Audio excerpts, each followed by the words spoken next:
In the spring of 1935, a dozen men on horseback worked their way down into a narrow sandstone gulch in the canyon country of southern Utah. And at the bottom of it, they found 2 burros alive behind a fence of piled brush. They were penned in a little corral, and they were waiting. The animals were the first wrong thing. They were wrong because they were still there. Someone had built that corral by hand and left the 2 of them inside it with the plain understanding that he would be back within the hour to let them out. The searchers found the camp too. They found some of his gear. But they did not find his diary or his paintings or his money, and they did not find the boy. What they found instead was a word, hand-carved into the sandstone of an alcove. 1 word and a year. NEMO, 1934. A second one turned up later, further down, cut by the same hand into a different wall. NEMO is the Latin word for nobody. It is the name of the captain in the old novel who cut himself off from the world and went to live under the sea. And it is the trick that Odysseus used in the cave of the Cyclops when he told the monster his name was No One, so that afterward the monster cried that no one had blinded him. The young man who carved that word into the desert had been signing himself with it for a while. He wanted to become no one. And the country he loved most granted the wish completely. His name was Everett Ruess. He was 20 years old. To understand what was lost down in that gulch, you have to understand the boy first. Because the easy thing to do with a story like this is to skip straight to the vanishing. And that turns a real person into a puzzle. He was an artist. He was born in Oakland in 1914, and he was the younger of 2 sons of a Unitarian minister and a mother who was herself a poet and a printmaker. And from the time he was small, he made things. He carved wood and shaped clay and drew constantly. He started a diary at 12 that grew over the years into whole volumes. And by the time he was a young man, he was a genuinely good block print artist and watercolorist and a letter writer of a kind that almost does not exist anymore. He poured out pages of description and feeling to his family and his friends in a voice more lyrical than any 20-year-old has any right to have. Through the early 1930s and the worst of the Great Depression, when grown men were riding the rails looking for work that was not there, this teenager spent his whole years wandering the high mountains and the coast and the deserts of the Southwest. He went almost always on foot, and almost always alone except for a burro to carry his gear. He paid his way by trading his prints and his paintings for meals, a watercolor for a plate of beans, a block print for a night in a barn, and the work was good. That is the part people forget when they turn him into a legend. He was not a rich kid playing at hardship. He was a real and developing artist carrying his whole studio on the back of a burro and eating when a rancher liked his pictures enough to feed him. He was building something out there in the leanest years the country had ever seen, while most people his age were just trying to survive. Picture the actual trade for a moment because it tells you who he was. A hungry 20-year-old walks into a ranch yard at dusk leading a tired burro, and instead of asking for work or for charity, he opens a flat wooden case and shows the rancher a stack of block prints and watercolors of the mountains and the red rock. And that is his money. That is what he lives on. Not many people can make a picture good enough that a hard-broke rancher in 1933 will trade a hot supper for it. And he did it for years, all across the desert. He fell in love out there. He fell in love with the canyon country of the Colorado Plateau, with the deep red gorges and the silence and the ruined dwellings of the people who had lived in the cliffs 1,000 years before him. And somewhere in those years, he began to sign his letters and his carvings, not with his own name, but with that borrowed one, NEMO. It is worth being honest about who he was, because the legend wants to make him either a doomed romantic hero or a foolish kid who got what was coming to him. And he was neither. He was gifted, and he was reckless, and he was completely alive. He wanted the trail more than he wanted to be safe. And that is not the same thing as wanting to die.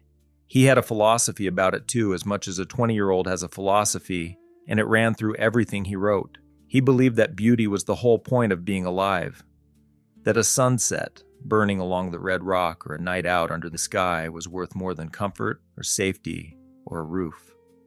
And he chased that belief with a seriousness that most people never bring to anything at all. He wanted less and less to do with towns and pavement and the ordinary machinery of a settled life, and more to do with the empty country. And he said so plainly over and over in the letters home. Read enough of them, and you start to feel the pull yourself. The strange, clean logic of a person deciding that the way to keep a thing perfect is to give himself to it completely. It is a beautiful way to think. It is also in a thin shirt in November 40 miles from the nearest help, a lethal one. And the same sentences that make you love him are the ones that quietly tell you how this was always most likely to end. In the autumn of 1934, after riding for a while with an archaeological crew surveying the country toward Rainbow Bridge, he set out alone again. He went into the most broken and beautiful and unforgiving stretch of it. It was a labyrinth of sheer-walled gulches cut into the high desert around a little town called Escalante. The last letter anyone ever got from him was written from the rim of that country on the 11th of November. He wrote it to his older brother, and in it he said in his own way that he did not expect to come back to civilization anytime soon, that he would rather have a saddle than a streetcar and a sky full of stars than a roof over his head. He said he planned to be home by Christmas. Then he rode down off the rim and out of the little town and into the maze. He was wearing a thin red shirt. He had been warned by the people up top that winter was coming to that high, cold place, and that a man alone down in the gorges in a shirt like that was asking the country for trouble. He went anyway. He was heading roughly 45 miles southeast down the drainage toward the Colorado, toward a side canyon he meant to explore. Somewhere around the 19th or 20th of November, 2 sheep herders shared a camp with him for a night. They talked, and he told them he was headed on down into the side canyon just south of there. In the morning he went, and those 2 men are as far as anyone has ever been able to establish the last people who saw him alive. After that, there is only silence. He walked down into the canyon he had been aiming for. It was a slot called Davis Gulch, and he built a brush corral for the 2 burros, and he made a camp, and then he walked off somewhere deeper into the rock. And the desert closed over him without a sound. It is worth understanding just how hidden that place was. The gulch is a narrow defile off the main river drainage with walls that go straight up. And in 1934, the only way into the deep part of it was to climb hand and foot holds that people had cut into the sheer rock more than 1,000 years before. The settlers called those carved holds the Moki Steps, which was their word and not the right one. And the people who actually made them were the ancestral Puebloans who had farmed and built and worshipped in that canyon system long before any wagon reached it. And the point that matters here is only this. He had gone into a place made for climbing by the long dead, a beautiful and vertical and merciless place. And it is exactly the kind of place that takes a person and gives nothing back. For a while, nobody even knew. It takes months for the absence to register because the whole point of where he was is that no one was there. His letters home simply stopped. And then his own uncollected mail began to come back to his parents in Los Angeles, marked undeliverable. And a mother started to be afraid in the particular way a mother is afraid when the pattern of a child breaks. In early February, his parents wrote to the post office in the little rim town asking after their son. A week later, the first newspaper account ran, and the boy was officially missing. He had been gone by then for the better part of 3 months. The searches began, and here you meet one of the quiet, decent people in this whole story, a rancher and county commissioner in that town whose wife ran the post office. He read the parents' frightened letters and wrote back to 2 strangers in a faraway city to tell them that his town would look for their boy as though he were one of their own. He gathered a dozen men and horses and rode down the old wagon road into the canyons at the start of March. And it was one of his party who first spotted the 2 burros still penned in the gulch alive months after their owner had walked away from them. He sent word to the family. The animals were there, and the camp was there, but the boy was not. They searched the gulch, and then they searched wider up onto the high plateau that walls the canyons on one side. They walked its rim and its ledges, and they found nothing more. And by the middle of March, the rancher wrote to the parents gently that the search was over. Federal men came later, and then a third and larger party went deeper into the side canyon that spring and found the second carving of the word, and sent the family a telegram asking the question that must have been unbearable to receive. Did the word NEMO mean anything to them? Their son had left them a message in a language of erasure, and then stepped out of the world. And now strangers were wiring across the country to ask his mother what her boy had been trying to say. There is a detail in the record I have to hold up here, because it is the kind of small human contradiction that tells you more than any theory. The searchers did not agree about the burros. Some of the men said the two animals were thin and starving, gaunt in the late snow and near death from a winter penned with too little to eat. But the rancher who led the first search swore the opposite, that the pair were fat and healthy and fine. Both versions are written down. Both men were there, and there is no way now to reconcile them, and I am not going to pretend to, because the disagreement itself is the truest thing in the file. Two honest men stood in the same canyon and looked at the same two animals and could not agree on what they saw, which is a fair warning about everything that comes after, because almost everyone who has ever looked at this case has seen in it exactly what they came hoping to find. So let me lay out what they came hoping to find and weigh it against what the ground will actually bear, because that is the only honest way through a story that has been solved a dozen times and never once for real. The first and simplest answer is that he fell.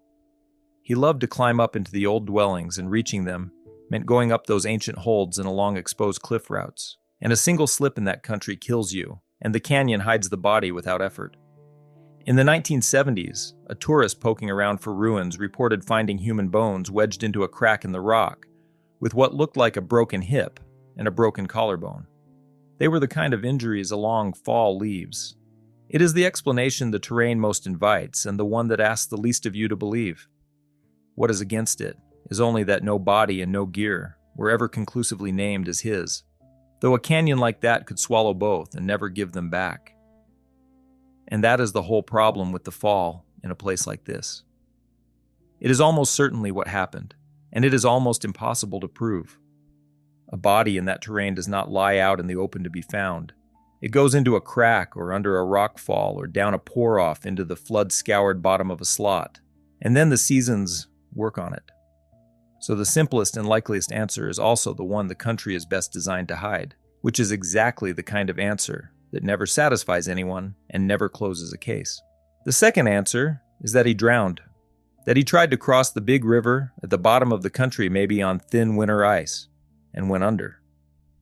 The third, and the one people love the most, is that he made it across the river and did not die at all. That he went to live among the Navajo on the far side, drawn by a young woman, and kept wandering the ruins, leaving his carved word behind him for years. A southern Utah outfitter spent decades on that theory and believed it to his own last days. It is the beautiful version. It is the one where the boy who wanted to vanish into the country got to keep his freedom and his dream instead of losing his life. And here is the first place the myth meets the record. The romantic legend is a warm and free young man living out his days under the red rock.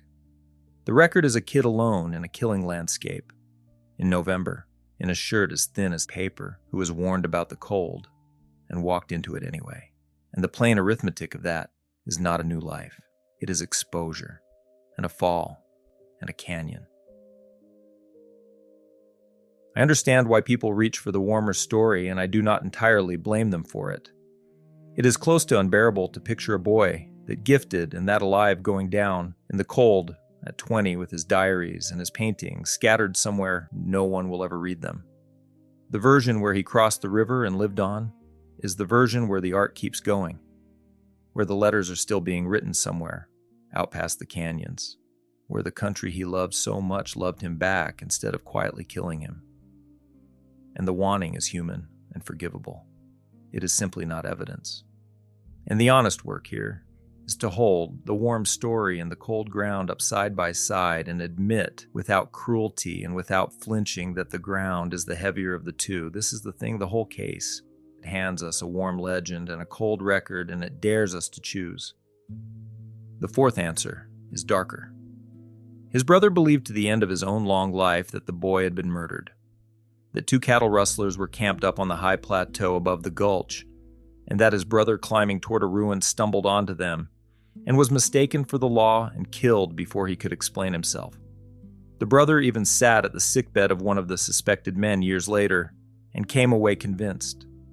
A dying man once told him, and the wording is chilling, that he was not the one who had killed his brother.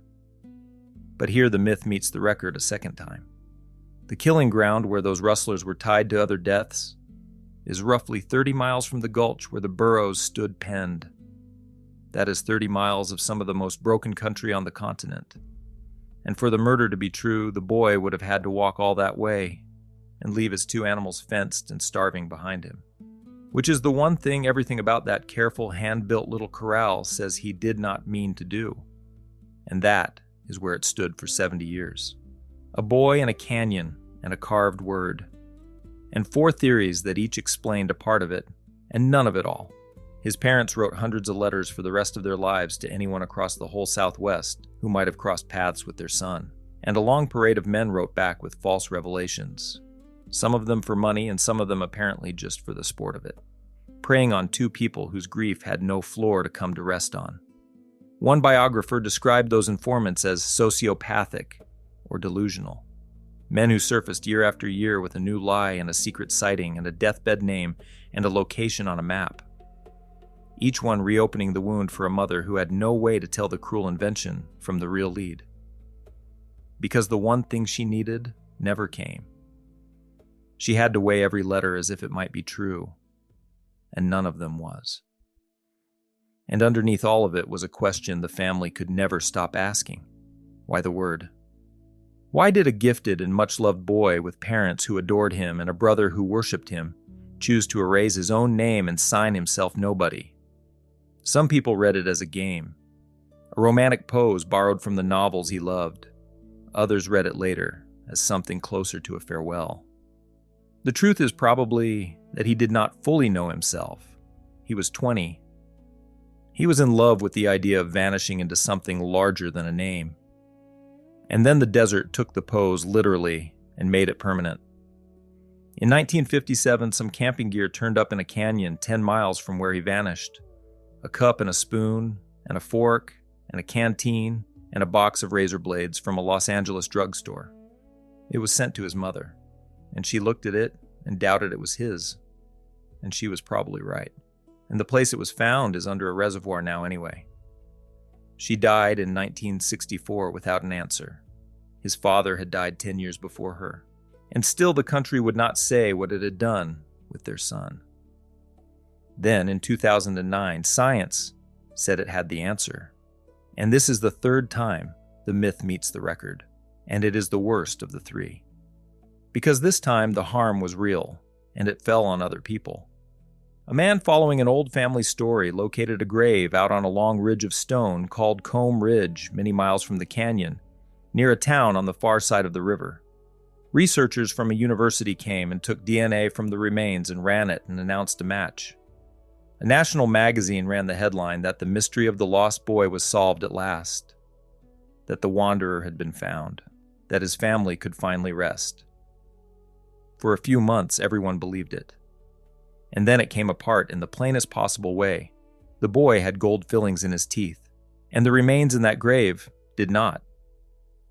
A second and more careful look at the genetic evidence showed that the DNA did not match at all. The person in that grave was not the missing artist.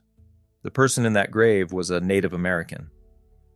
An indigenous man whose resting place had been found and dug up and tested and paraded as the answer to a white wanderer's mystery, and who had to be identified and returned only after the excitement collapsed. I want to stop on that and not slide past it, because it is easy to file it as a twist in a mystery, and it is not a twist. It is a real grave that should never have been disturbed, and a real family, real people who were harmed, so that another family could be told a story that turned out to be false. The rush to give the boy an ending reached into ground it had no right to touch. Think about how that happened. An oral story pointed to a grave. The ground got opened, and the remains got carried off to a lab before anyone was certain of anything. It was the fame of the lost artist that did it. His legend was strong enough to disturb the rest of a stranger, and when the science came back wrong, the people who had to put that man back in the earth were left cleaning up a mess that the hunger for a headline had made. Science promised peace and delivered harm. The magazine that ran the headline printed its retraction and not long after stopped publishing altogether. And the artist's family, who had waited 70 years, were handed an answer and then had it withdrawn, which is its own particular cruelty, to lose the same person twice. There is one more thing the country did, and it is the deepest echo of all. It drowned the evidence. When they built the Great Dam on the Colorado and the reservoir began to rise behind it in the 1960s, the water backed up into the side canyons. It climbed the walls of the very gulch where the boy had penned his burrows and carved his word. It covered the corral. It covered the camp. It covered the alcove with the ancient dwelling and the word beneath it. The carving that said NEMO is underwater now. The ground where he vanished has itself vanished, so the country that took him has made itself unsearchable. It has pulled a lake over the whole question. And the last honest thing anyone can say is that there is no ground left to look at, that whatever the desert did with the boy, it is now sealed beneath 100 feet of green water, and it is not going to tell.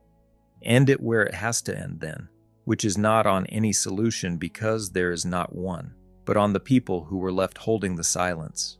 His mother wrote her letters into that silence for 30 years and died without a word back. His brother carried the belief that the boy was murdered all the way to his own death in 1998. That is 64 years of a loss that never closed. They went to the little rim town in the later years, to the days the town held in the boy's memory, and they were welcomed by the descendants of the men who had ridden down into the canyons to look for him, which is a kindness, but it is not an answer. He wanted to become no one. He said it out loud over and over in the letters and in the carvings. And then he walked into the one country on the continent vast and indifferent enough to actually grant the wish. And it granted it whole. He signed it into the soft red rock with his own hand. The year and the word. No one. And that is the shape of the whole thing. The water is still there over the canyon, holding what it holds.